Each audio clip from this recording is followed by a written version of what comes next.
Hello kila Jessa Faye Salvador, Joseph Casa, Errol Desu, Joker Capus, at kay Marks B. Aguilera. Salamat sa inyong suporta mga kaprakti.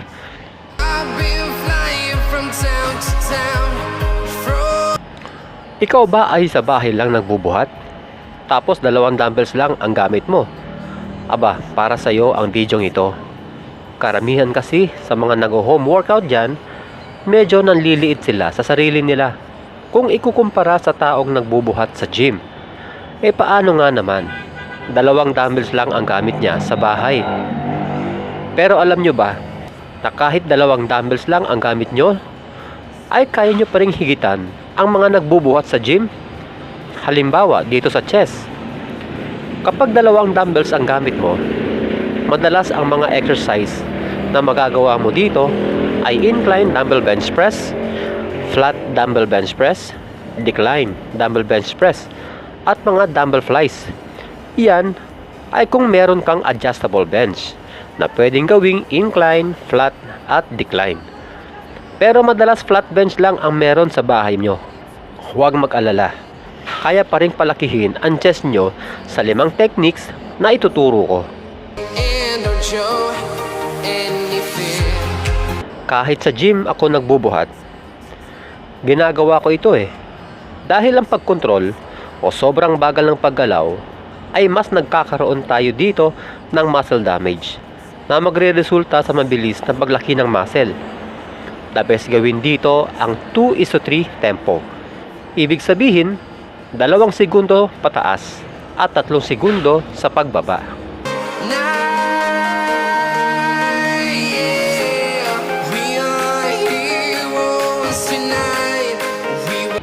Sa technique na ito, titigil ka sa starting position at sa end position. Ibig sabihin, mula sa starting position, dahan-dahan mong ibababa ang dumbbell.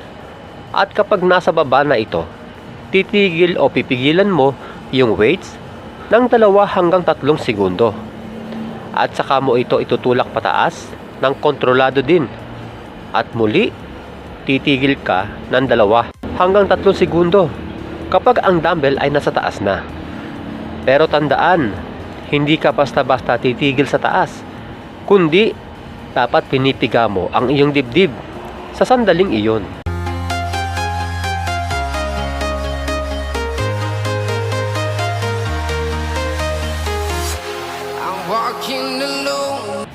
Mula sa starting position, maaaring kaliwa o kanan ang mauna. Gagawa kayo ng tig 2 reps sa bawat kamay. Pagkatapos ng 2 reps, hihinto sa taas at yung isa naman ang gagawa ng 2 reps hanggang sa magawa nyo ang 10 reps sa bawat kamay. Pwede rin gawing 3 reps sa bawat kamay. Depende sa inyong lakas. Muli, dapat kontrolado pa rin sa paggalaw. We will fly above the sky. We are heroes tonight. Dito sa technique number 4, kontrolado pa rin sa paggalaw sa simula. Pero, hindi sobrang bagal gaya sa technique number 1. Pagkatapos nyong makagawa ng 10 reps, isunod ka agad ang half reps. Ibig sabihin yan, hindi mo itutuwid ang iyong mga kamay sa pagtaas ng weights. Kalahati lang sa pag-angat. At titigil ka lang dito hanggang sa di mo na kaya o tinatawag na until failure.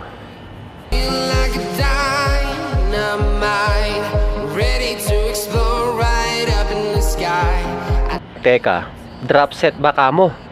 2 dumbbells lang ang gamit, di ba? Ganito yan kaprakti. Gawin muna ang technique number 1. Pagkatapos nyan, body weight naman ang gagawin mo sa pamamagitan ng paggawa ng push-up. Tandaan nyo dahil drop set ito, pagkatapos nyong mag-dumbbell bench press, diretso agad ng push-up nang hindi nagpapahinga. At gawin ang push-up ng until failure.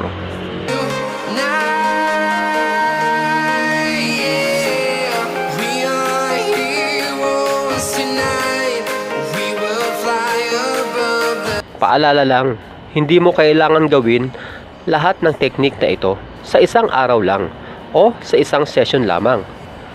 Paisa-isa lang. Halimbawa, this week, yung technique number 1.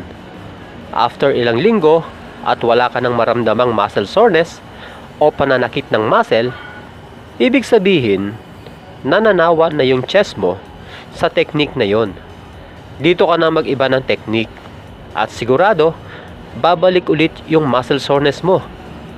Ang mga techniques na ito ay ideal ang paggawa ng 3 to 4 sets at 10 to 12 reps. Pwera sa technique number 4 at technique number 5.